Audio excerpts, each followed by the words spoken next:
Assalamualaikum warahmatullahi wabarakatuh. Bismillahirrahmanirrahim. Nahmaduka ya ghafuru ya syakuru. Mashalli wa sallim barik ala sayyidina maulana Muhammadin wa ala alihi wa sahbihi asma'in. Nama ba'du. Kula niki cerita ibadah sing ringan-ringan mawon. Tapi dadekne mlebu swarga. Amin. Terus kula badhe cerita siji mazhab Hasan Sadzili. Terus Hasan Sadzili niku thariqah sing dianut Gus Wafi.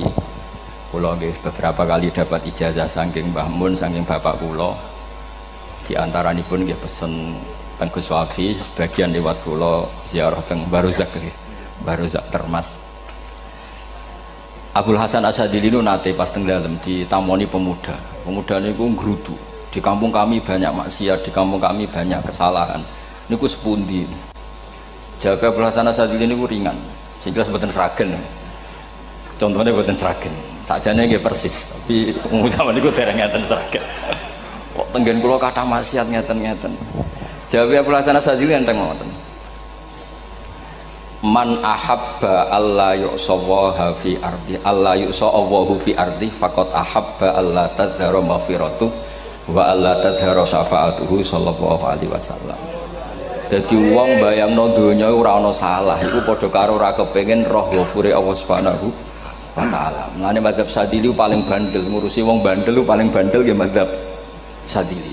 Nang kiai Sadzili iku ora umate macam-macam. Mulane teng Indonesia niku penak, sing ketunan putih seneng nabi, sing ireng nggih seneng nabi, sing ora ketunan nggih seneng nabi. Mulane setan ku bingung. Nyongkone sing seneng nabi keturunan putih tok, sing seneng keturunan ireng ya seneng nabi. Sing ora ketunan ya seneng nabi. Sing lakenan ya seneng nabi. Dadi kelompok itu kathah sangat.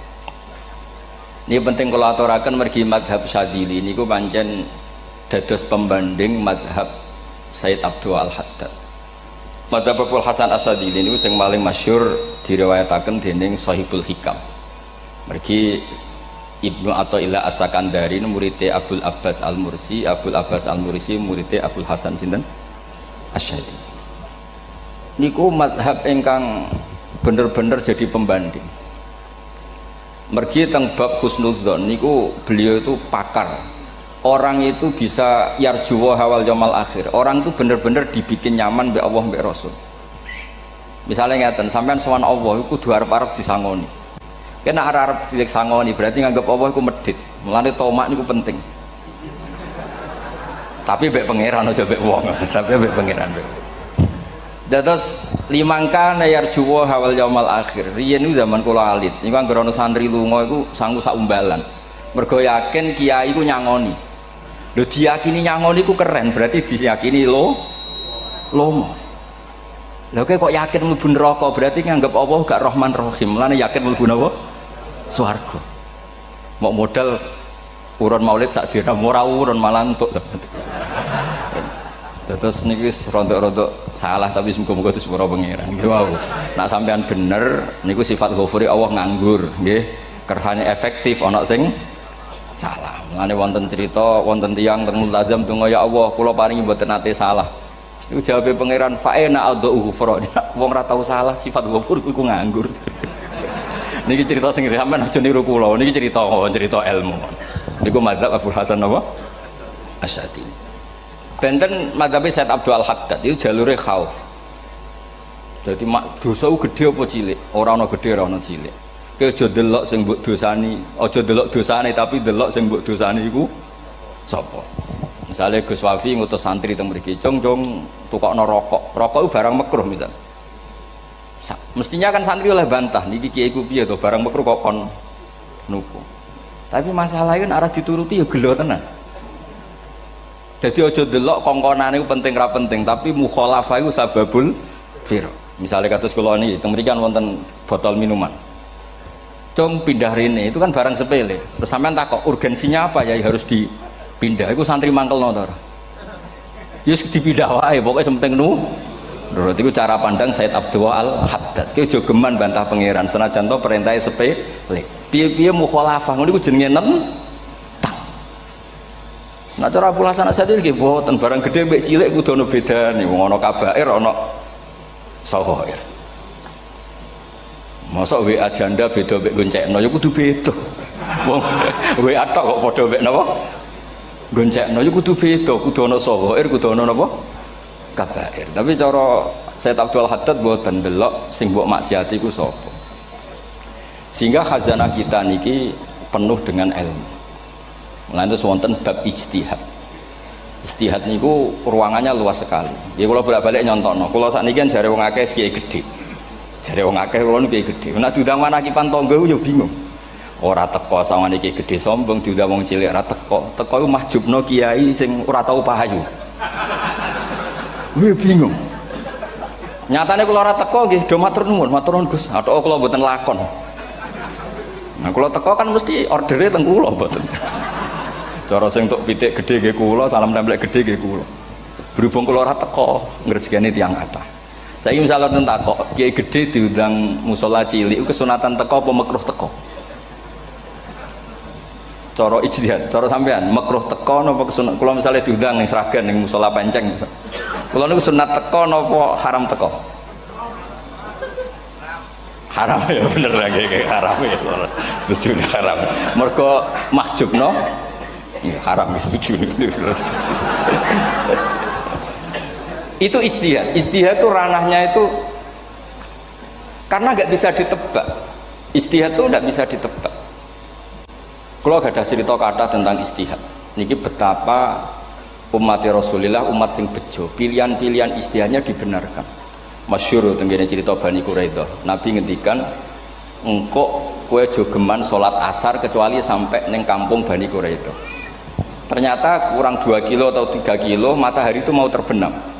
Sebagian sahabat sholat sebelum sampai Bani Quraidah karena takut sampai Bani Quraidah sudah kodok nopo asar. Sebagian tetap sholat di Bani Quraidah meskipun sudah kodok asar. Ketika lapor Nabi semuanya dibenarkan. Semenjak itu ada pintu sing darani pintu nopo ijtihad. Mulane kula bolak-balik cerita. Wonten kiai nak tangkok, "Jong kowe ngaji wek sapa? Ngaji kalian tiang niki." Kiaimu tau nangis mboten? Lereni ngaji wek kiai ra iso nangis, berarti atine atos. Nak Abdul Hasan Asadili takok, "Jong kowe ngaji wek kiai sapa? Kiai fulan." Tau guyu mboten nate, lereni. Kiai ra iso syukur mbok jeni. Kiai ra iso syukur kok mbok jeni. Karena itu masalah ijtihad. Nggih masalah napa? Ijtihad. Ijtihad itu polanya enggak jelas. Wonten kiai ora gelem mulang wedok nggih kathah, alasane wedi fitnah. Wong pancen iman pas-pasan mawon nembe wong ayu ya bingung. Tapi nak diwalik, nak kiai ora gelem wong mulang wong wedok, terus sing mulang wong fasik, to aliran sesat iku ya repot. Kowe ngrasa paling gak sesat. Ya sudah seperti itu masalah-masalah napa? Ijtihad. Nah, kalau tak cerita saat ini balik cerita tentang Burda. Burda nu nak ngelem Kanjeng Nabi. Niku pancen dielmoni tenan. Kalau niku Burda berjanji tiba niku setengah hafal. Pancen riyen mbah kula buyut-buyut kula niku pesene ken hafal tiba, hafal berjanji, hafal Burda. Wis mboten ngengken ngapal loh, tapi karena sering baca akhirnya hafal. Kalau beri beberapa contoh, ngelem niku nak mboten dielmoni itu kualitasnya ada bagus. Tapi kalau dielmoni itu kualitasnya bagus. Kalau beri contoh begini. Saya itu kalau pidato atau khutbah atau ngaji, apalah terserah istilah jenengan atau ceramah.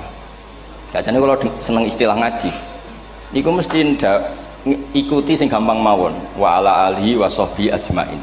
Ajmain itu kalimatun fariqah bainana wa bainas syiah. Fa innana nukrimu jami'as sahabat.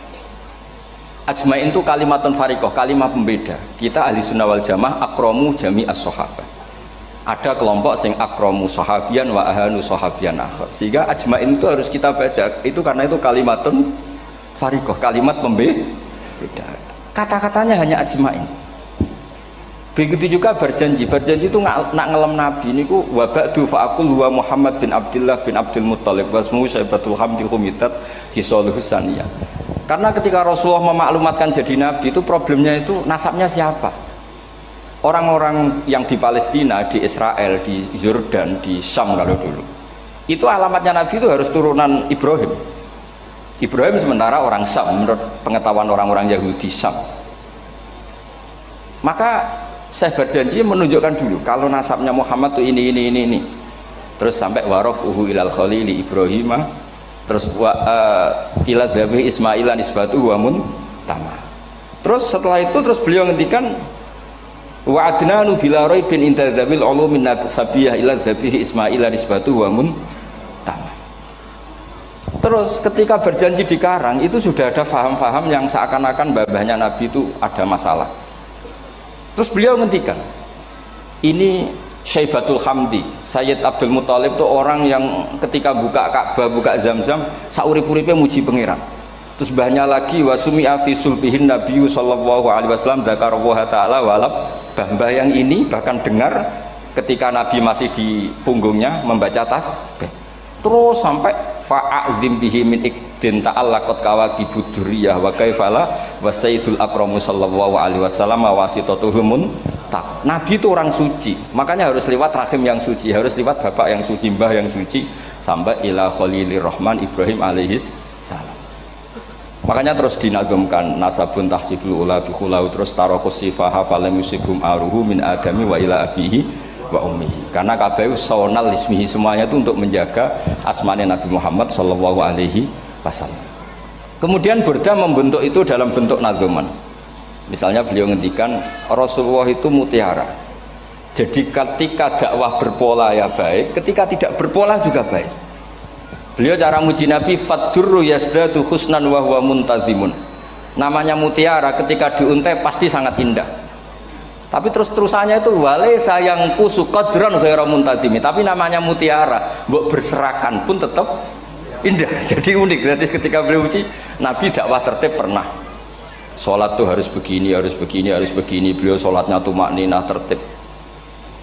Tapi Nabi pernah sholat gak tertib. Duhur tuh 2 rakaat. Mana anak kiai rodok lalinan itu ya anak sana tuh. Duhur itu 2 rakaat.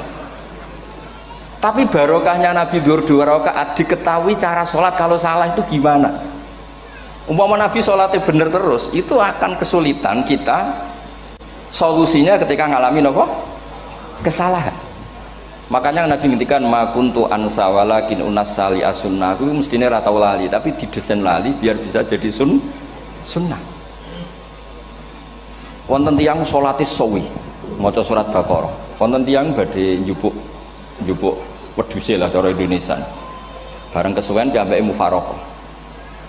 Walhasil Mu'ad matur Nabi, ini munafik di tengah-tengah sholat kok mufaraqah. Si penggembala unta ini juga ngeklaim, ya Rasulullah imam kita tidak benar, sholatnya kesuwen. Pikirannya wong ora bela imame. Ternyata Nabi gak belok sing ngangon. Afattanun anta ya Mu'ad. Wong imame wong seragen surat Baqarah. Wis pokoke kulhu wae. Jadi Islam itu segampang itu, semudah itu. Sehingga wonten tiyang niku isane maca kulhu, rakaat ula nggih kulhu, saniyah nggih kulhu, pokoke kulhu. Sampai sok makmume ku mangkel. Waduh, si imam iki gak keren, mosok main apa? Kulhu. Dilaporno, ya Rasulullah ini imam yang kau tugaskan di kampung kami niku amen maca kulhu mau. Ditimbali be Nabi, kenapa kamu baca kulhu terus? Li annaha sifatullah, karena itu sifatnya Allah. Maka saya senang mengulang-ulang sifatnya. Terus kata Nabi, saya barusan dikasih wahyu Allah bahwa Allah mencintai kamu karena kamu mencintai surat kulhu. Nah ini ijazah yang seragen ini ku apa? Nanti maca timbang maca idza samsu kuwirat bulet nang tengah. Jajal ampun tak tes sakniki. Kiai paling pinter teng seragen kan maca idza samsu kuwirat di depan umum. Mungkin nak dhewean roh tapi nang ngarepe Habib Doa ngarepe Gus Wafi meriang nak muntir. Wah, ngoten niku kula ndek kanca niku imame level desa, bareng imami teng kecamatan salat Id. Mersiapno surat Tabarakalladzi biyadil mulk. Suwengi diapalo lanyah sampai ambeke hafid. Niku nyatane nggih malah klirune fatal, malah lali ra maca Fatihah. Saking semangate ben ketok imam keren maca surat napa? Tabar. Dadi yo ribet. Terus kula suwun seneng Nabi niku kados senenge para ulama. Niku nak nyifati Nabi niku gampang. Kula niki beto kitab Saraipun Burdah kalian Saraipun Barjanji. Niku kalau ngelem Nabi niku sederhana sebenarnya. Tapi itu yang mengena. Bisa ulang lagi niku sing mengena. Misalnya dawe Imam sing aran Risalah Qusyariyah. Tegene Bukhari ini cerita Bukhari. Nanti semua nabi ketika di akhirat tuh nafsi. Jadi roh prahara kiamat itu pun gak dinyali mau muni nafsi. Nabi ini jak kober ngendikan ummati umat. Ketika semua nabi ku pelo wis ra iso muji pangeran, Nabi Muhammad di depan Allah tesih saged muji. Fa ahmaduhu bima hamida allamani rabbi. Ketika nabi lain sudah tidak punya nyali bilang alhamdulillah, Rasulullah masih punya nyali bilang alhamdulillah. Sehingga fa Muhammadun ahmadu min ghairi. Hampir semua ulama ngendikan ahmadu yang Muhammad itu afal tafdil. Fa Muhammadun ahmadu min ghairi. Ketika nabi lain sudah tidak bisa atau tidak punya nyali memuji Allah, Nabi Muhammad masih berani memuji Allah ketika mahsyar. Karena logikanya begini, kira-kira pikirannya nabi-nabi ini wis kiamat, berarti amal wis ditutup lah, buku wis tutup. Tapi tak pikirannya Nabi Muhammad boten ngoten. Allah itu tidak diganggu oleh apapun, tidak kena atau tunduk sama konstitusi apapun. Sampean ra iso ketemu Allah ning pun akhirat, jenengan pun boleh macam-macam ning mun tutup buku boten saged. Rahmatnya Allah tidak bisa dibatasi oleh akhirat. Saya ulang lagi, rahmatnya Allah tidak bisa dibatasi oleh akhirat. Makanya Nabi tetap berani mengajukan syafaat meskipun sudah finish, sudah akhirat sudah finish. Sehingga Nabi muji-muji Allah, akhirnya Allah ngendikan ya Muhammad irfa' ra'sak wasal tu'tah wasfa'tu syafa'. Sudah Muhammad, kamu minta apa tak kasih. Saatnya beliau minta hak napa? Syafaat, disebut maqamam mahmud.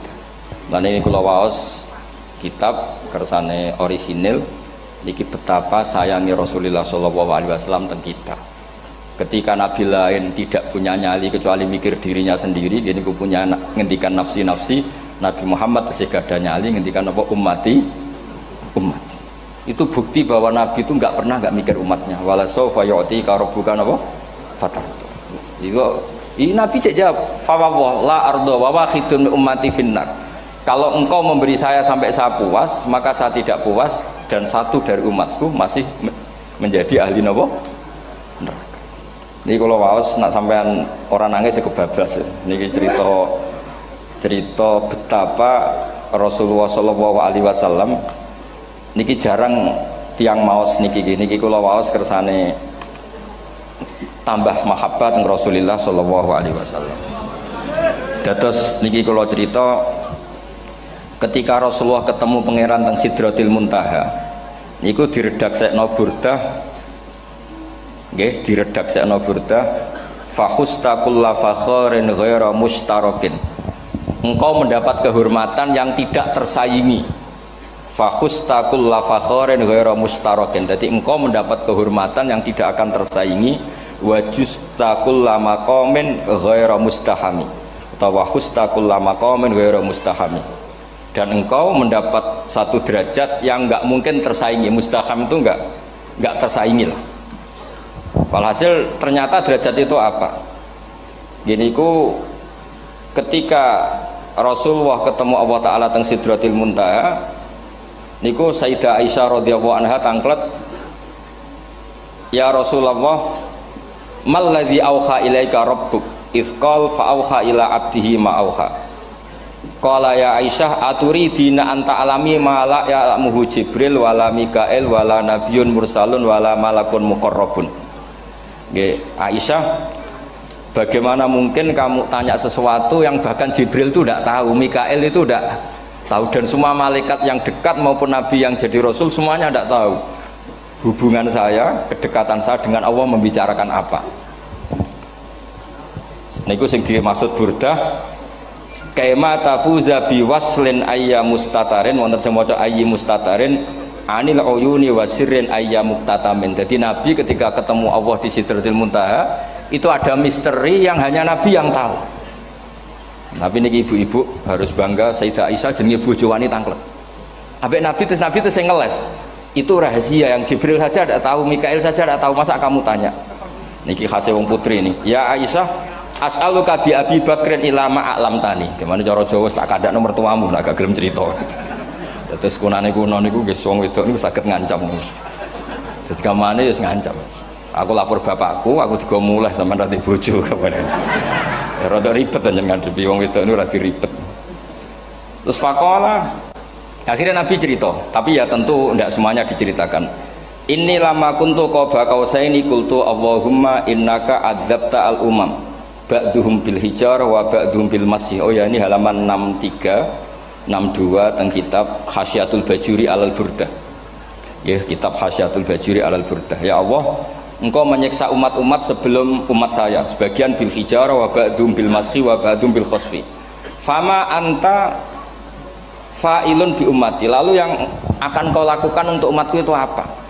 Reputasi jenengan sama orang-orang yang durhaka itu selalu menyiksa, ada yang pakai batu, yang dilikuifaksi, ada yang pakai ini. Mosok umatnya kekasih jenengan podo ngoten, berarti Nabi ku pun nego lah, nego supaya gak sama. Faqala unzilu alaihimur rahmah min ananis sama wa ubaddilu sayiatihim hasanat. Ndak, saya ndak seperti itu dengan umatmu. Waman sa'alani a'taituhu waman tawakkala saterusé. Terus wa fid dunya asturu alal usad wa fil akhirah usyaffi'u kafihim. Orang-orang yang masih maksiat di dunia tak kasih hak tobat, dan nanti di akhirat tak kasih hak syafaat. Engkau tak kasih hak syafaat. Mulane ini penting dingertosi, bilih ukuran Nabi baik itu gampang nak sampean ngaji ngangge ilmu. Syafaati li ahlil kabair min ummati, sok syafaatku kanggo ngomong sing salah akeh. Wong Nabi ku ora melok dosa kok mikir nyafaati, nak rapi apike wong ora mungkin. Wong sing dosa iku sampean, sing salah sampean, sing mikir solusine Kanjeng Nabi. Lho wong kok apikane ngono iku gak mungkin ta wong. Wong sing salah iku sampean, sing diutang yang sampean, sing kasus yo sampean, sing mikir Kanjeng. Nah, itu cara ulama ngelem Kanjeng Nabi. Mulane khodam tuhu bimadihin astaqilu bihi dzunuba umri madha fi syi'ri wal khodami. Dadi aku ngelem Nabi iku sebagai bentuk ngelem sing ndadekno dosaku ben disepuro pangeran. Misalnya kita suka Alphard, muji Alphard, suka Innova, muji Innova, suka kebun, muji kebun. Sing ribet tuh nak suka hewan, seneng kucing nggak ngelem kucing. Lu bareng ngelem Kanjeng Nabi kok ora iso. Lane jari Burdah, aku iku ngelem apa tau iso, mosok aku ora tau ngelem Kanjeng Nabi. Makanya terus beliau hidupnya, kemampuan syairnya didedikasikan hanya nggo ngelem Kanjeng Nabi Muhammad sallallahu alaihi wasallam. Makanya terus ngendikan wa huli kholasi khaira multazim. Saya dedikasikan kecerdasan saya untuk ngelem Kanjeng dan Nabi, dan itu solusi terbaik. Lalu nak ngelem Kanjeng Nabi kadang kebablasan, sampai dikritik banyak ulama karena kebablasan. Gini masyhur beliau ngendikan wala yadi ka rasulullah jahu kabi idzal karimu tajalla bismi muntaqimi. Wonten naskah sing tahalla duka wau teng mriki diwaos napa tahalla napa tajalla tahalla ya. Wonten naskah tahalla wonten tajalla artosipun ngeten. Ya Allah, nabimu ini engkau gelari nabi yang ar-raufur rahim, sebagaimana yang sering disebut Habib Ali Al-Habsyi. Jika nabimu itu ar-raufur rahim, maka ketika engkau mau menyiksa saya dengan atas nama engkau al-muntaqim, zat yang tukang nyiksa, yang menyiksa, maka gelar engkau kepada nabi yang ar-raufur rahim itu kamu kemanakan? Jenengan kudu konsisten, terus kadung ngarani nabi ini jenengan raufur rahim. Maka sifat jenengan yang muntakim jangan pakai dulu, karena saya ini umatnya Nabi yang kamu beri gelar Raufur Rahim. Paham tuh jenengan? Maksudnya ya aja sida nyiksa wong kadung mbok arani Raufur Rahim. Dadi wala yadi ka rasulullahi jahu kabi idzal karimu tajalla tatahalla bismimun takim. Terus sekarang Burdah jenenge Muhammad. Allah kadung janji wong sing jenenge Muhammad ora bakal disiksa. Sebetulnya maknanya ya Muhammad Sayyidul Anbiya nih. Tapi ketika ono panggilan Muhammad ke depan, Muhammad gak boleh disiksa. Jeneng kula nggih Muhammad. Dados Burdah nu saking yakine ngendikan fa innali zimmatan minhu bi tasmiyati Muhammadan wa huwa afal khalqi biz zimman. Gusti jenengan kudu eling nami kula niku Muhammad. Wong sing jenenge Muhammad itu ora oleh disiksa. Padahal maksudnya ora oleh disiksa kan kanjeng Nabi Muhammad, tapi piyambake namine Muhammad. Terus ngendikan malih in ati dzamban fama ahdi bimun taqidi minan nabi wala habli bimun sorim. Gusti kula pun iman mbek jenengan. Iman itu nilainya tertinggi. Jenenge iman nilai tertinggi, maka iman nggak bisa dibatalkan hanya karena saya salah. Jadi pangeran kok diruwayu, dipeksa, kudu ngakoni nek dene umat Rasulullah sallallahu alaihi wasallam, dan in ati lamun nekani ingsun dzamban ing dosa. Fama ahdi bimuntaqidin, maka perjanjian saya dengan engkau tidak boleh dibatalkan. Itu termasuk hebatnya umat Rasulullah sallallahu alaihi wasallam, apapun salahnya niku tetap diakoni umat Rasulullah sallallahu alaihi wasallam. Mergo termasuk kelebihan Nabi itu gak ada hak napa?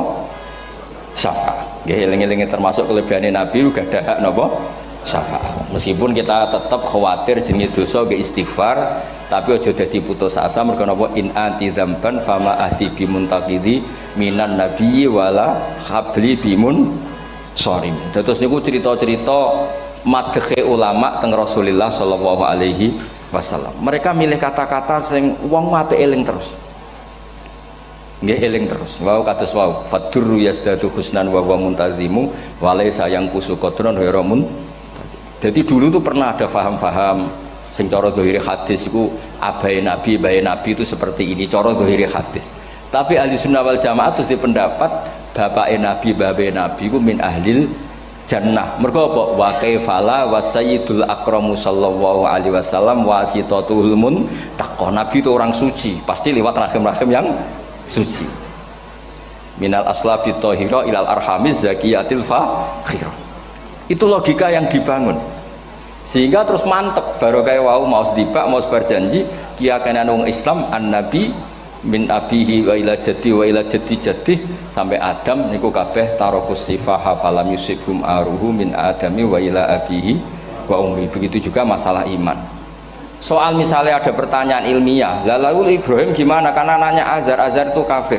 Zaman ada Nur Rasulullah Shallallahu Alaihi Wasallam, Azar belum kafir. Setelah intikal ke Ibrahim, baru Azar kafir. Atau ada yang menjawab istilah abun di situ itu majaz. Sebetulnya Azar bukan bapak kandung, tapi apa?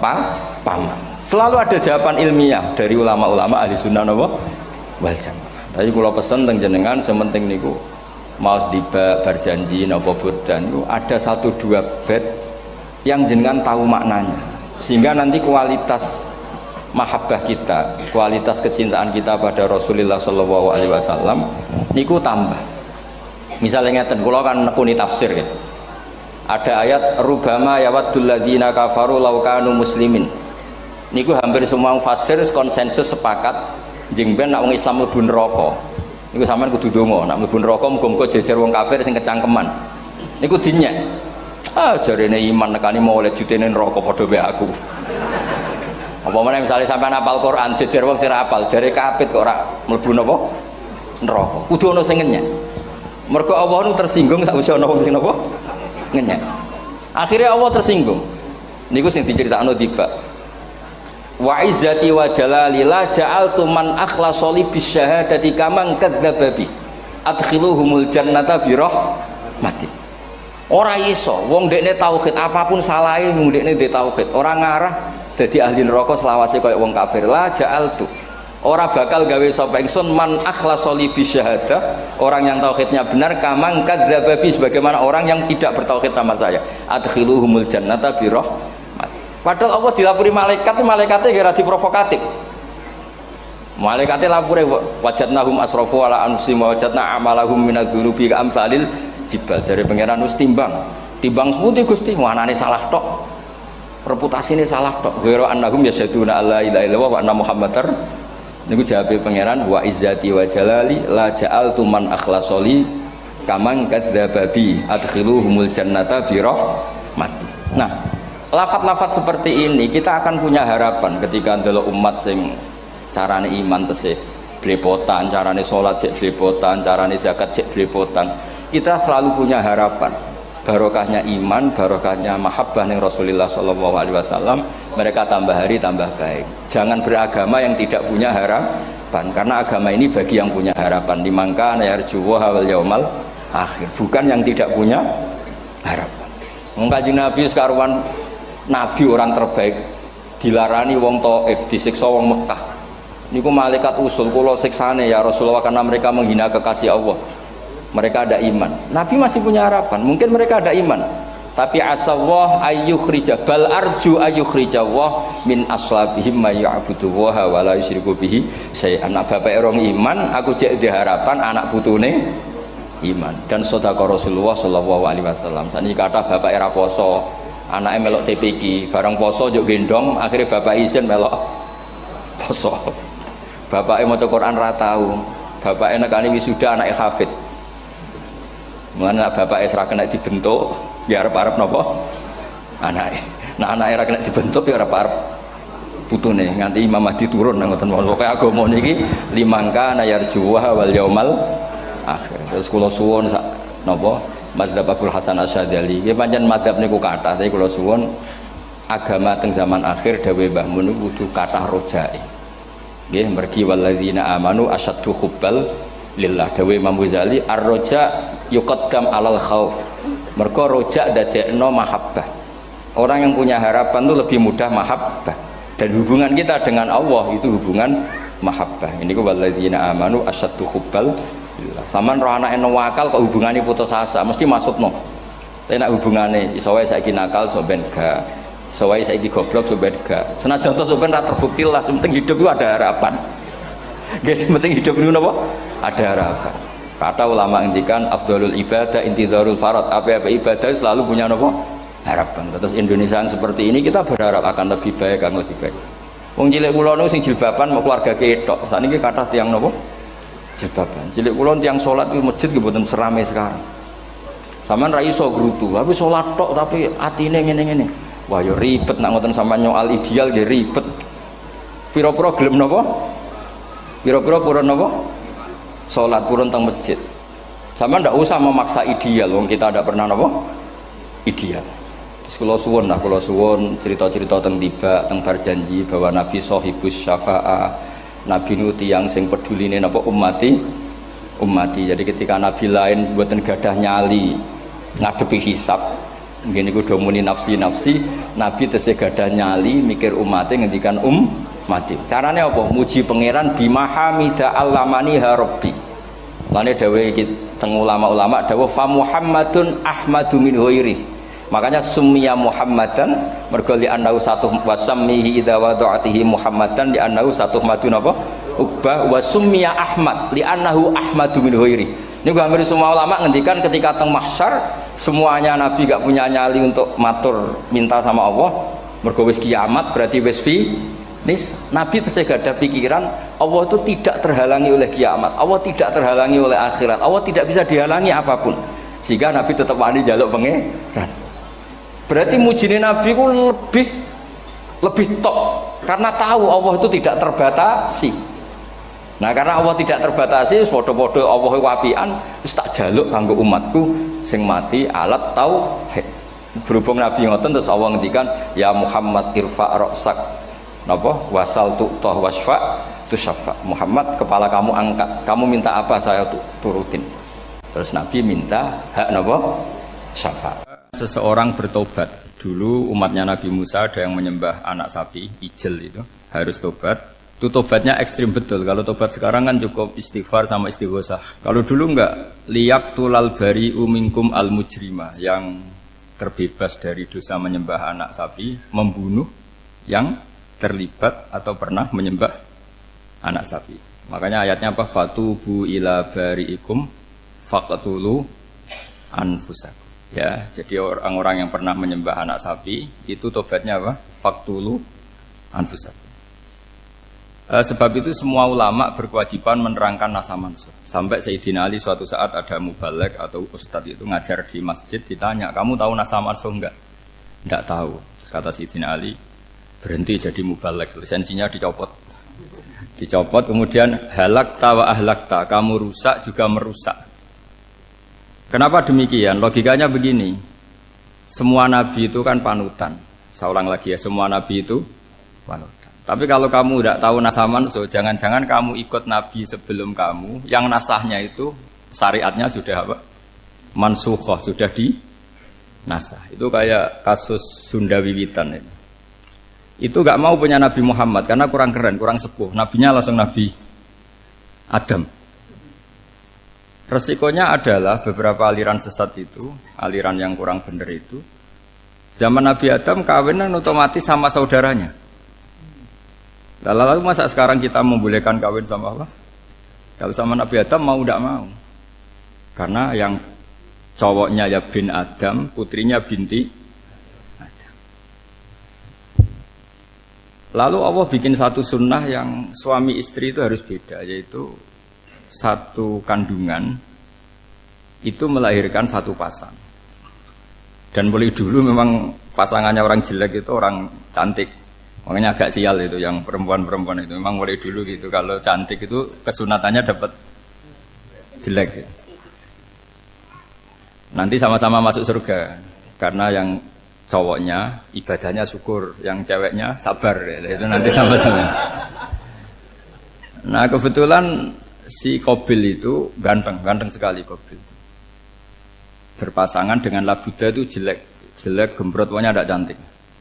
Enggak lah, kebalik. Qabil itu berpasangan sama Iklimah. Jadi Qabil ganteng, punya adik kandung namanya Iklimah itu cantik sekali. Yang Habil itu rapati apa? Berarti yang Habil apa? Ya dapati ganteng, berbarengan dengan Labuda juga dapati cantik. Nah karena tadi ya berarti Qabil bareng siapa? Iklimah, Habil, Labuda. Maka untuk kawin ini nggak boleh satu kandungan. Jadi dulu karena nggak ada perbedaan ibu bapak, mau tidak mau beda. Yang penting beda. Yaitu akhirnya apa? Qabil dapat Labuda, yang Habil dapat Iklimah karena beda kandungan. Itu sudah cukup. Nah, akhirnya kan nggak terima si Qabil. Masa orang ganteng dapat orang jelek. Jadi mulai dulu itu maunya orang ganteng ya dapat orang cantik, nggak terima. Tapi Allah ngatur seperti itu. Akhirnya terjadi percekcokan. Nah, dulu itu semuanya itu religius, sehingga ukuran percekcokannya masih religi, yaitu ya gini saja, kita ngadakan kurban, yang diterima itu ya menang. Ya ternyata dalam kompetisi itu yang menang siapa? Habil. Akhirnya Habil jadi menikahi siapa? Iklimah. Kalau sekarang kompetisinya kan siapa paling kaya ya menang, lebih gampang. Nah kemudian bayangkan misalnya, ya saya ini menerangkan asa mansuh.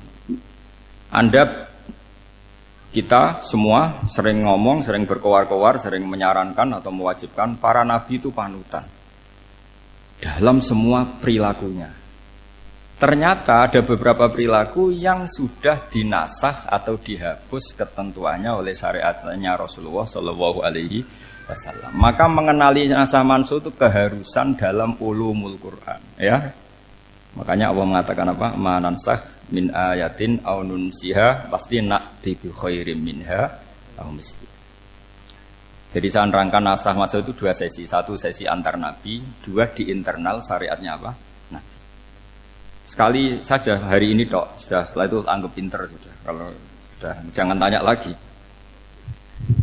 Nah, ada beberapa lagi syariat yang masalah metode.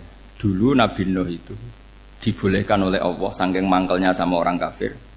Saya ulang lagi, orang kafir itu kan biadab sekali, nempat buminya Allah, makan rezekinya Allah, kemudian mengkafirkan Allah.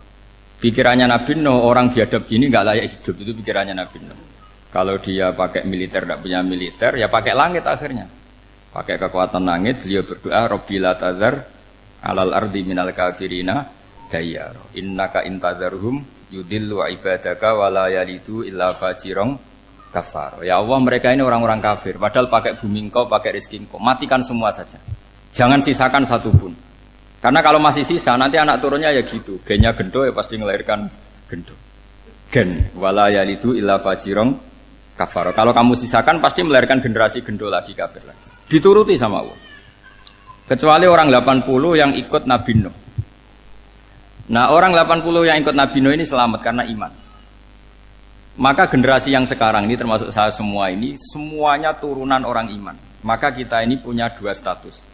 Satu, Allah kadang manggil kita ya Bani Adam karena faktanya kita turunan Nabi apa? Adam. Panggilan kedua adalah zurriyataman hamalna ma'nu. Orang-orang sekarang itu pasti turunan orang yang ikut perahunya Nabi Nuh. Jadi nasab kita ini sudah steril. Sudah tidak ada nasab lewat kafir karena yang kafir sudah habis. Semua orang sekarang itu turunan Nabi Nuh, yaitu disebut apa? Zurriyataman hamalna ma'nu. Itu sekitar orang 80. Nah, oleh Allah Subhanahu wa taala syariat seperti ini pernah dituruti, yaitu akhirnya mereka mati semua kecuali orang 80 yang mukmin. Tapi uniknya Allah apa? Era Rasulullah Shallallahu Alaihi Wasallam, Nabi kita Nabi Muhammad itu diutus rahmatan lil alamin. Ketika Nabi didustakan, diusir, disakiti, malaikat gunung, beberapa malaikat sing ahli adab spesial eksekutor lah kira-kira gitu. Muhammad Kamu bilang saja ke saya, kalau kamu ingin orang-orang Mekah Abu Jahal CS, saya hancurkan. Tapi apa kata Nabi? Saya berharap kalau mereka belum iman, anak cucunya iman. Karena bagaimanapun sperma ya atau calon bayi atau calon keturunan itu kan ada fi aslabir rijal atau fi zuhurir rijal. Jadi kalau dalam ilmu agama itu gen manusia itu disimpan di zuhurir rijal di punggung lelaki. Nanti dipindah ke arhamin nisa. Logikanya gini. Ini dengerin ya. Logikanya gini, misalnya Abu Jahal. Abu Jahal itu di situ ada orang namanya Ikrimah. Itu anaknya Abu Jahal. Itu orang mukmin. Akhirnya ya jadi orang alim. Abu Lahab itu di rahimnya di punggungnya ada perempuan namanya Darroh. Akhirnya juga orang mukminah. Saya berikan contoh. Khalid bin Walid itu anaknya Walid. Walid itu musuh besarnya Rasulullah. Tapi di punggungnya ada orang bernama Khalid. Ini dengerin. Nah di punggung ini kira-kira Allah sudah tahu apa belum? Jawabannya sudah tahu. Artinya kalau ini mati atau kamu bunuh, kamu sebenarnya nggak bunuh orang kafir saja, bunuh calon orang mukmin yang sekarang masih bersemayam di punggungnya orang-orang kafir. Jadi bisa saja orang yang sedang kafir itu ada sekian calon generasi yang suatu saat mukmin. Itu syariat yang diajarkan ke Rasulullah Shallallahu Alaihi Wasallam.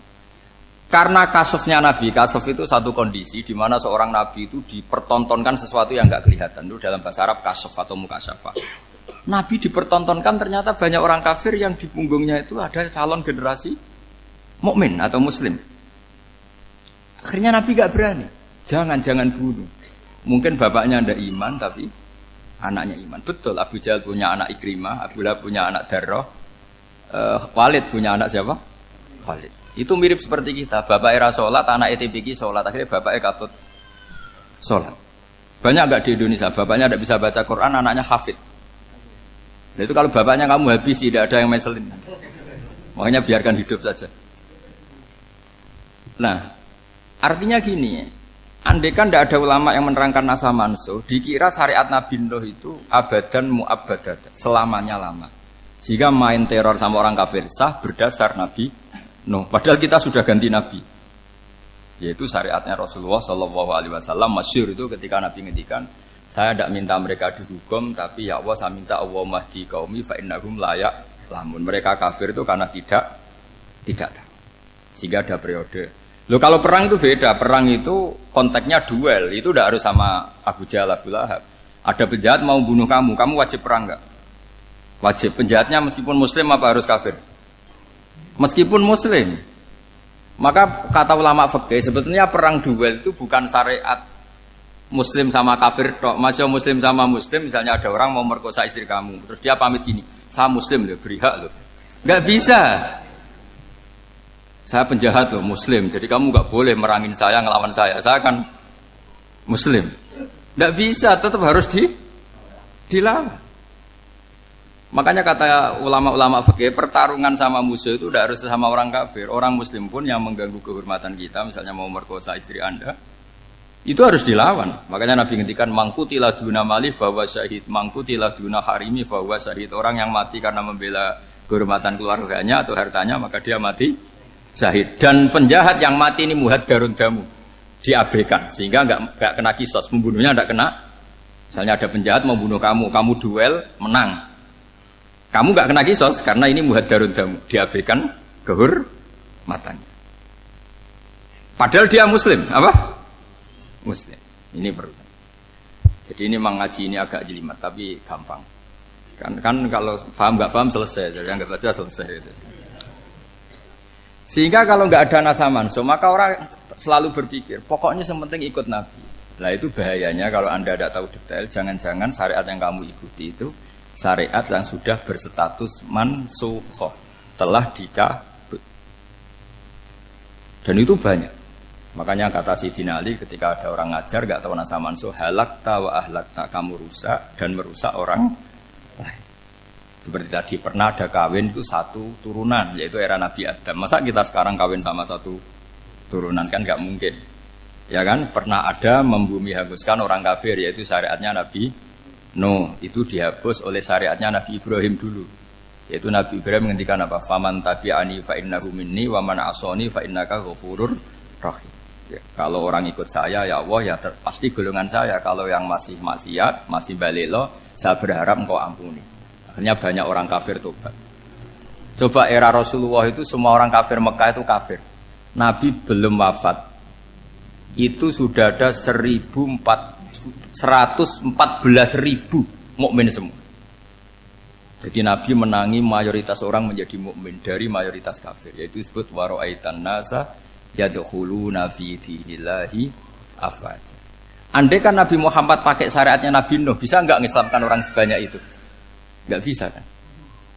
Maka ini penting mengenali nasah mansur. Jadi periode cara wong Jawa maksud no tuntas. Robila tadar itu, pasot tuntas itu, menghabisi itu habis di periode Nabi siapa? No, syariat itu sudah enggak dipakai lagi. Yang dipakai apa? Faman tabi'ani fa innahu minni wa man asani fa innaka ghafurur rahim. Lah Nabi Muhammad ini nabi yang kena khitab anit tabi' millata Ibrahim hanifah. Jadi masternya Nabi Muhammad itu mentornya Nabi Ibrahim. Sehingga syariatnya ya faman tabi'ani fa innahu minni wa man asani fa innaka ghafurur rahim. Tidak syariat Rabbila tadzar alal ardi minal kafirina daya. Jelas ya. Jadi mengenali nasa manso itu penting sekali karena kalau ndak Anda halakta wa ahlakta, kamu merusak diri kamu sendiri juga merusak orang lain karena menfatwakan hukum yang sebetulnya sudah berstatus mansukh. Hanya berdasar itu kan syariatnya nabi-nabi dulu. Syariat yang apa? Syariat yang nggak pernah terhapus hanya satu, usuluddin, yaitu tauhid, itu sama. Tapi kalau syariat itu beda-beda, atau furu'iyah itu beda-beda. Yaitu tadi saya beri contoh, era Nabi dulu kalau ada pakaian najis, dipotong, dibuang. Era Nabi Muhammad dicuci. Orang kafir dihabisi oleh langit. Era Nabi Muhammad nggak boleh, bahkan didoakan Allahumma hdi qaumi fa innahum la ya'lamun. Di Qur'annya apa? Wa in ahadum minal musyrikin astajaraka fajirhu hatta yasma'a kalamallah tsumma ablighu ma'mana. Jadi kalau ada orang kafir enggak boleh main dihabisin, mereka beri peluang untuk mengkaji kitabullah. Hatta yasma'a kalamallah. Kalau mereka sudah berpeluang ngaji, harus tsumma ablighu ma'mana, harus dijamin keamanan. Ya, karena apa? Dzalika bi annahum qaumul la ya'lamun. Bagaimanapun mereka memang karena tidak tahu. Nah, kenapa tidak tahu? Enggak. Karena tadi mereka tertutup oleh kultur yang beratus-ratus tahun. Mbah-mbahnya mereka menyembah batu, menyembah berhala. Ya tahunya itu ya Tuhan. Bagaimana Anda bisa menjelaskan sesuatu yang sudah beratus-ratus tahun kan tidak gampang. Maka ada periode dimaklumi, apa? Kalau era sampean kan, mosok waktu disembah saking gobloknya orang, kamu lahir kan sudah nyembah Allah, tidak nyembah batu. Bayangkan kalau kamu jadi mereka. Wong perut kamu saja disuruh makan pizza sakit kok, karena saking lamanya makan sambal kan gitu. Kamu bilang perempuan Indonesia saja cantik kok, saking lamanya jadi orang Indonesia. Padahal orang Indonesia tanyakan orang Eropa, cantiknya di mana? Kamu lahir di Afrika, bilang orang Afrika itu cantik, tanyakan orang Eropa, cantiknya di mana? Hitam gitu kok. Jadi orang itu pasti terkooptasi oleh sekelilingnya. Orang Afrika akan bilang wanita Afrika itu cantik. Coba tanyakan orang Eropa, cantik apa enggak? Blas. Orang Eropa yang kulitnya gitu kata orang Eropa indah, kata sampean koyo anaknya kebo katanya kuda jadi. Jadi orang itu akan terkooptasi oleh sekelilingnya. Bayangkan kalau semua orang nyembah berhala terus kamu ndak, alasan kamu apa? Kan menentang mayoritas. Dan itu berat. Maka dimaklumi oleh Allah, dzalika bi annahum qaumul la ya'lamun fi manah panyeruar. Nah, pemakluman ini yang mulai sekarang terkikis. Orang main pukul saja enggak mau ngaji. Enggak mau ngaji Quran secara kafah. Jadi fatwanya Islam kafah tapi ngajinya Quran enggak kafah. Ngambil 1-2 potongan ayat dipakai dalil. Jadi Islamnya inginnya kafah tapi ngajinya Quran enggak. Kalau kafah ya hafal 30 juz itu. Kalau mau ya, kalau mau kafah ya hafal berapa? 30 juz. Makanya saya sering bilang, saya sering dinasihati orang karena belum tahu saya ini hafal Quran. Bapak harusnya Islam itu kafah. Kata saya ya dimulai dari konsep Islam itu kafah dulu, apa ya hafal Quran secara kafah. Jadi ini penting saya utarakan. Bahaya sekali orang mengenali Islam tanpa mengenali nasah mansukh. Karena beberapa syariat Nabi sebelum kita itu berstatus mansukh. Terus contoh berikutnya, ini naskah mansukh antar Nabi apa khusus internal Nabi? Antar Nabi aja nggak selesai nih sampai subuh aja nggak selesai. Contoh yang paling keren mungkin cowok semua senang. Nabi Dawud dulu istrinya berapa? 99. Nah itu kalau masih halal itu kan berarti jenengan tuh punya istri berapa? Wah itu kan ngeri betul. Punya satu aja repotnya gitu apalagi berapa? Punya 99. Terus kamu bilang gini, ini kan syariatnya Nabi Dawud, Nabi kan bisa diikuti. Pernah ada periode di mana seperti itu boleh. Jadi makanya mau tidak mau ngenali naskah mansukh itu harus. Kalau ndak ya kamu masih berkeyakinan boleh beristri berapa?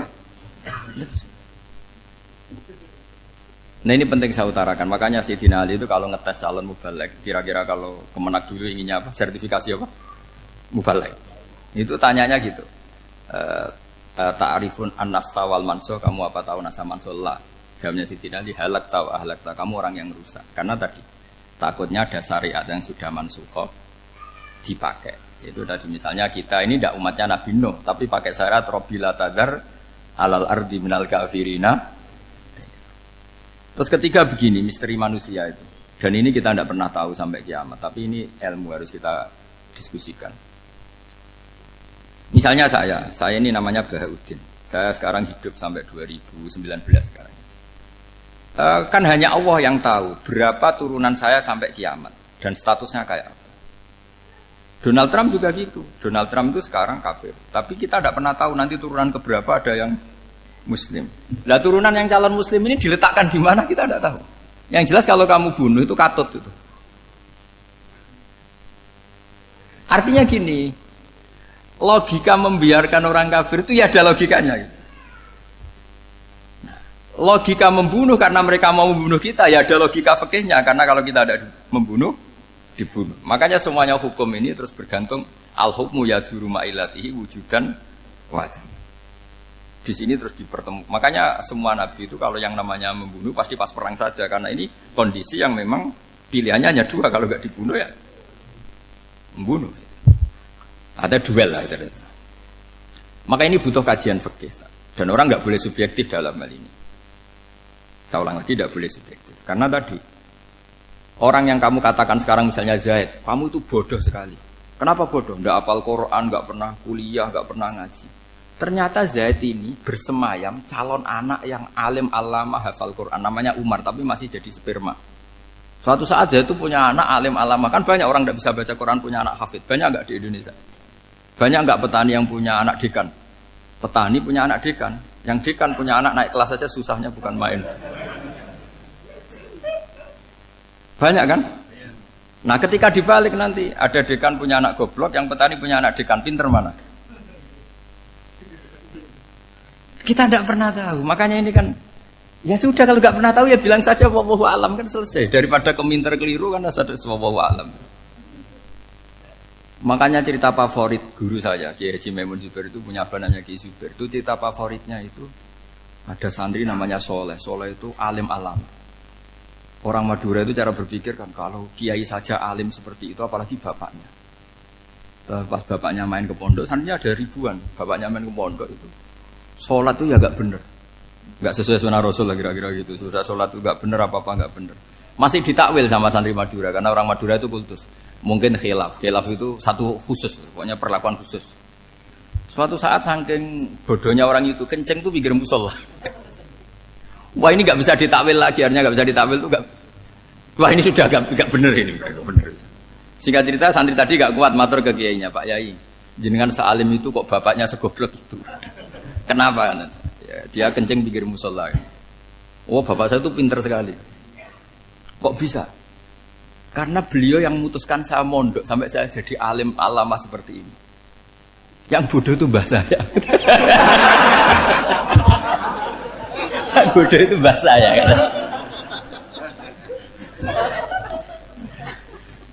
Artinya gini, sekarang misalnya Anda dekan atau Anda rektor atau Anda profesor atau Anda kiai top mubalek kondang. Anda mau balik kondang terus punya anak, gobloknya bukan main. Atau apalagi anaknya ketangkep KPK. Yang satu anaknya orang bodoh jadi dekan. Kalau kompetisi ini pinter mana coba? Ada ahli metodologi tapi anaknya itu terlibat narkoba. Yang ini petani utun, anaknya dekan. Kira-kira kalau dikompetisikan pinter mana? Anaknya pinter petani tadi. Yang ketika petani kamu vonis bodoh gitu. Tapi siapa tahu kalau ini menyimpan calon. Paham ya? Kita tidak pernah tahu. Makanya Quran selalu ngajari dalam ilmu sosial itu wa in adri la'allahu fitnatul lakum wa mata'un ila. Dalam ilmu sosial itu kita harus jawab tidak tahu. Karena mudah. Makanya saya tadi pagi ngaji di direktorat saya bilang, saya pernah diprotes orang, Gus kamu udah jelas 01 atau 02. Ya saya jawab gitu. Manusia itu makhluk yang paling gak jelas gitu. Sekarang soleh suatu saat bisa saja gak soleh. Yang sedang gak soleh suatu saat soleh. Sesuatu yang mungkin rubah kok kamu fanatik itu gimana? Nalarnya itu gimana? Coba kita tahu dulu Wahsy itu pembunuh Hamzah, akhirnya mati mukmin ya enggak? Padahal orang yang sangat dibenci Rasulullah karena membunuh Sayyid siapa? Hamzah. Sa'labah yang tukang itikaf di masjid akhirnya su'ul khatimah. Kita enggak pernah. Lah kalau enggak pernah tahu ya enggak usah terlalu fanatik biasa saja. Kayak jenengan seneng saya itu ya saya enggak tahu sampai kapan ya. Saya seneng sampean sampai kapan ya enggak tahu. Kayak suami istri itu. Pas nikah harmonis bulan madu sampai kapan berjanji. Yang jelas paling awet itu pasangan jelek itu pasti nggak awet.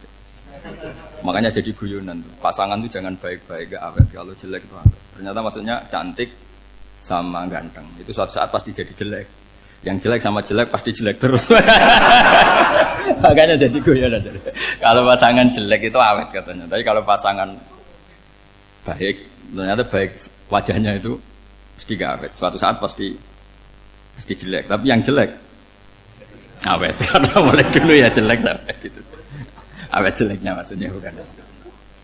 Ya jelas ya, jadi saya mohon sekali ini ilmu. Sampai ndak urusan, ini bukan urusan cocok ndak cocok, tapi ilmu. Ilmu harus kita dengar bahwa syariatnya para nabi itu yang sifatnya furu'iyah, tidak usuliyah, tidak tauhid itu potensi rubah. Sehingga mengkaji nasah mansuh itu satu keharusan seorang ulama. Makanya setiap ada syariat nabi, hal hadis syariah mu'abbadah amla, mansukhoh amla. Karena potensi itu tinggi. Kita tahu dulu semua nabi sholat menghadap apa? Baitul Maqdis. Era Rasulullah dipindah ke Ka'bah. Tapi kalau kamu katakan total Baitul Maqdis ya tidak juga. Nabi Ibrahim mulai dulu madhabnya ke Ka'bah. Tapi kalau Nabi Musa ke Baitul Maqdis. Terus kamu bilang ini 01, 02 ya memang syariat jadi sesuatu yang furu'iyah. Nah, kenapa ini furu'iyah? Jawabannya sederhana. Ketika seseorang menghadap Ka'bah itu menghadap batu apa menghadap Allah? Allah. Ketika menghadap Baitul Maqdis hakikatnya menghadap Allah apa menghadap Baitul Maqdis? Allah. Maka menghadap Ka'bah itu sebenarnya masalah furu'iyah. Yang masalah usuliyah adalah inni wajjahtu wajhiya lilladzi fataras samawati wal ardh. Yang permanen adalah menghadap Allah Subhanahu wa taala. Cuma secara prosedur syariatnya secara zahir menghadap Ka'bah.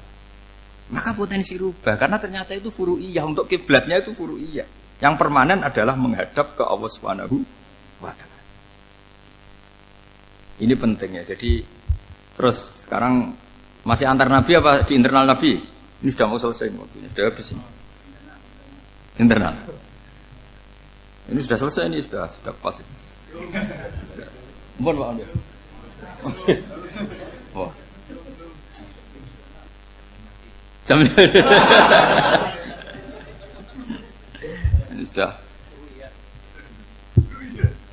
sampai mana tadi? Diteruskan apa enggak? Sudah ya, sudah kayaknya sudah.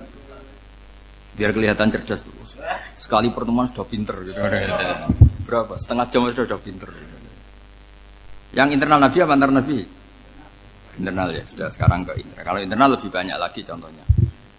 Yang masyhur tentu masalah Baitul Maqdis. Dulu Rasulullah pernah sholat menghadap Baitul Maqdis 16 bulan. Berapa?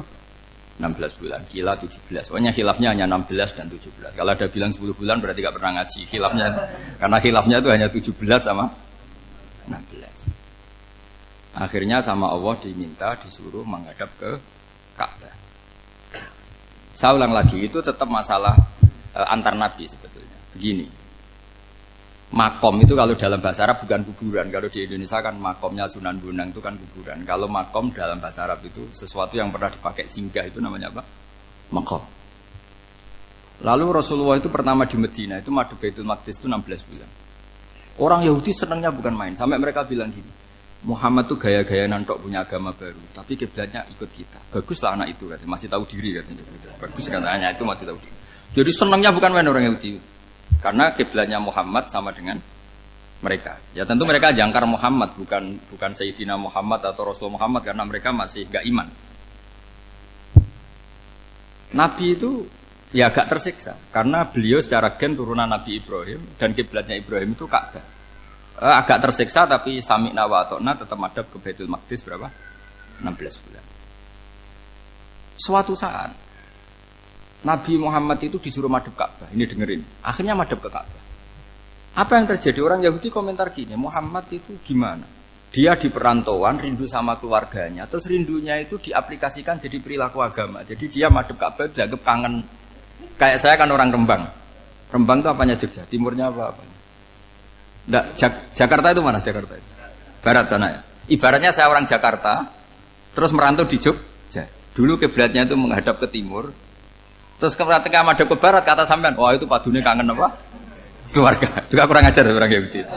Jadi orang Yahudi itu memang paling pinter bully. Makanya kalau sampean tukang bully itu ya agak-agak ya enggak. Saya enggak ngomong agak ya pokoknya agak-agak ya. Pinter bully orang Yahudi. Makanya enggak ada orang debat sepinter orang Yahudi. Yang bisa ngalahkan hanya Tuhan itu. Orang Yahudi yang bisa ngalahkan hanya Tuhan. Lalu Sayyidina Ali orang paling terkenal cerdas. Itu kalau sama orang Yahudi itu pusing. Karena ya apa logikanya itu? Saya beri sekian contoh. Ada orang Yahudi tanya gini, Muhammad, kalau kambing mati itu yang bunuh siapa? Ya Allah, mati langsung itu. Agama kamu itu aneh, Mak. Yang langsung sentuhan Allah haram, tapi yang lewat tangan-tangan jahil manusia malah halal. Harusnya itu yang halal kan orisinal, langsung Allah yang bunuh. Jadi uteknya itu aneh, dari cara berpikir itu aneh. Nah cara sampean ini kan, nak halal pangan kue. Tapi Nabi kan nggak boleh bertutur kata kasar gitu. Kalau yang jadi Nabi saya untalan ngono kan gitu. Tapi Nabi kan nggak boleh kasar. Jadi Nabi itu problem karena nggak boleh apa? Kasar. Kalau kita kan gampang, wis nak halal untalan kan selesai apa? Tapi Nabi nggak boleh kasar gitu. Jadi nggak Nabi, ya sampean itu kan enak. Mau keliru ya pantas, mau apa saja pantas.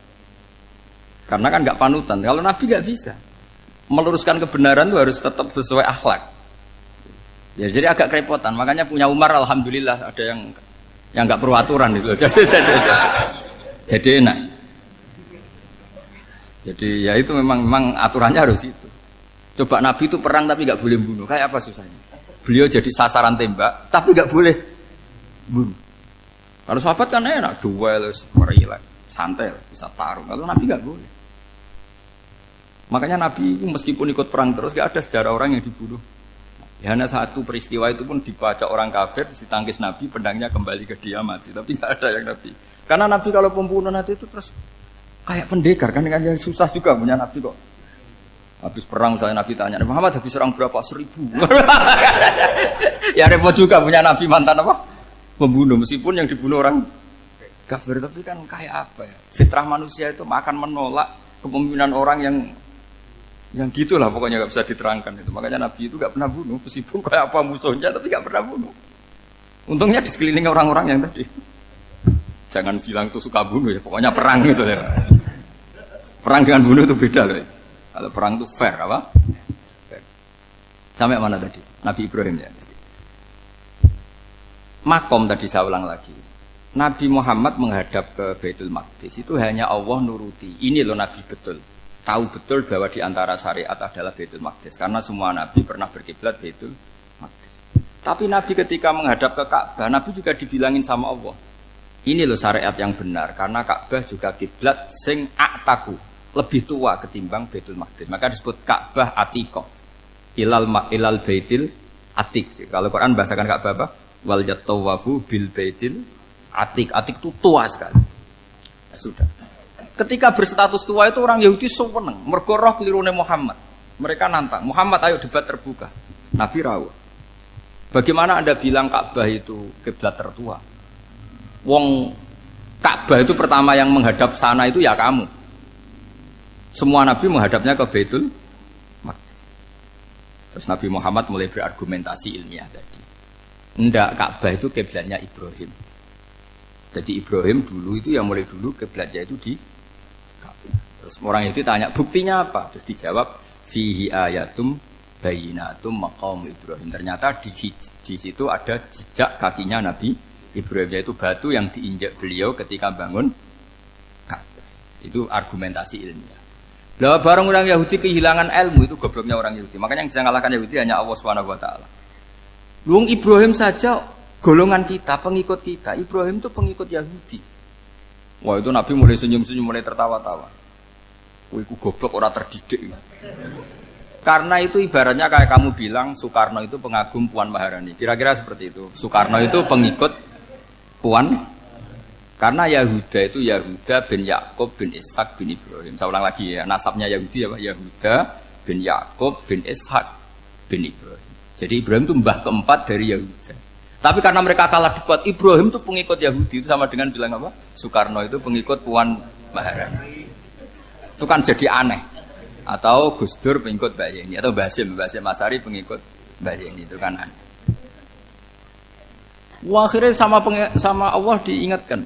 Makanya ada ayat ha antum haula hajatum fi ma lakum bi ilm falimatu hajuna fi ma laysa lakum bi ilm. Perjanjian debat ini semuanya harus ilmiah. Tapi kenapa perdebatan Anda malah ndak ilmiah? Karena orang Yahudi iftadohu, malu semua. Wah, semuanya Muhammad itu satu-satunya kekalahan orang Yahudi. Tapi ayat-ayat seperti ini itu enggak populer. Ayat ha antum haula'i hajastum fi ma lakum bi ilm falimatu hajuna fi ma laysa lakum bi. Jadi Islam, betapa hebatnya Islam. Kalau debat harus ilmiah. Dan Kanjeng Nabi menantang, ini perjanjian kita debat ini ilmiah. Kenapa sekarang jadi tidak ilmiah? Yaitu kamu mengatakan Ibrahim itu pengikut Yahudi, padahal Ibrahim dengan Yahudi itu dulu Ibrahim. Makanya ya mat kalah, mat. Tapi tetap ra Islam. Tapi nah, makanya terus Ka'bah dibuktikan ketuaannya lewat apa? Fihi ayatum bayinatum maqamu Ibrahim. Itu bukan makam kuburan. Karena makamnya Nabi Ibrahim tetap di Hebron, temudi Palestina. Kira-kira itu Palestina. Jare Israel yo ning Israel, mbah menang di. Jare ning Israel yo ning Israel, jare Palestina ning. Saben ziarah ke sana di Hebron. Di makamnya Nabi siapa? Ibrahim. Jadi jelas ya. Jadi nasa mansuh itu ketentuan yang dikehendaki Allah Subhanahu wa taala untuk menguji loyalitas manusia, menanggalkan semua akalnya. Makanya saya mohon sekali siapapun yang ngaji saya dimanapun, sekali-kali manusia itu harus menanggalkan akalnya. Sekali Anda pakai akal, maka Anda akan ingkar dengan nasa mansuh. Nasa mansuh itu hukum yang direvisi, yang dibatalkan. Makanya orang Yahudi lagi-lagi pinternya orang Yahudi, merovokasi orang-orang yang Islamnya belum kuat, diprovokasi gini. Ungzuru ila Muhammadin tahayyara fi din yukhillu yawman wa yuharrimu ukhra. Lihat itu Muhammad, dia kebingungan cara beragama. Kadang bilang A, besok bilang B. Jadi nasa mansub dianggap satu bentuk kebingungan. Gak kurang ajar tapi. Wah, akhirnya sebagian orang yang murtad. Makanya nasa mansub itu satu peristiwa yang menjadikan banyak orang murtad. Karena diprovokasi orang Yahudi bahwa itu bentuk kebingungan Muhammad.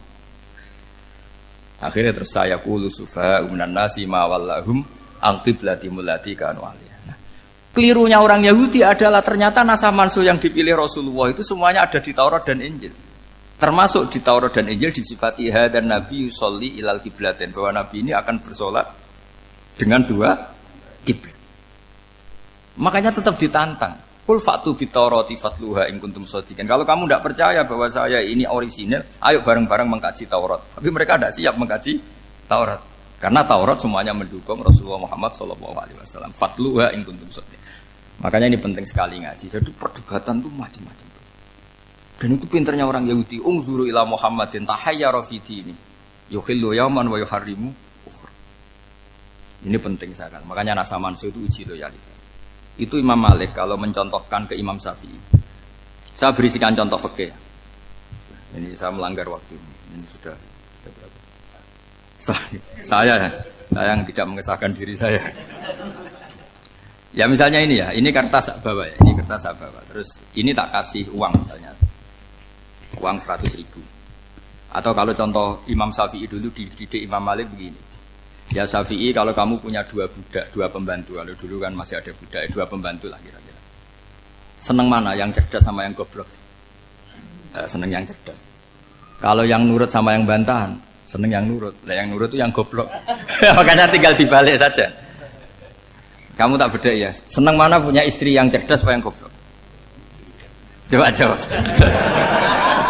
Atau ibu-ibu mbak-mbak ini, seneng mana punya suami yang cerdas atau yang goblok? Kalau cerdas gak bisa diakali.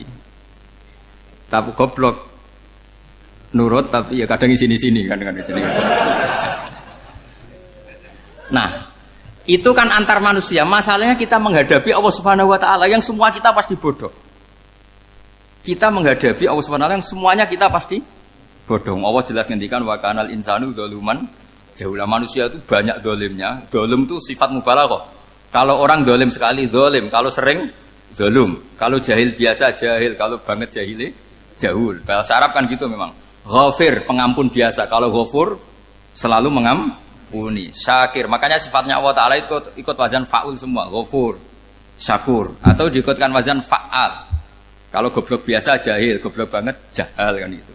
Kafir biasa kafir, kalau kafir banget kafar. Ya, jadi wazan balaghah itu bisa faal, bisa faul ya. Kafirin, kafar atau kafur. Paham ya? Malah ngaji nahwu. Ya, tapi ini memang perangkatnya ya. Ini kan perang mau tidak mau.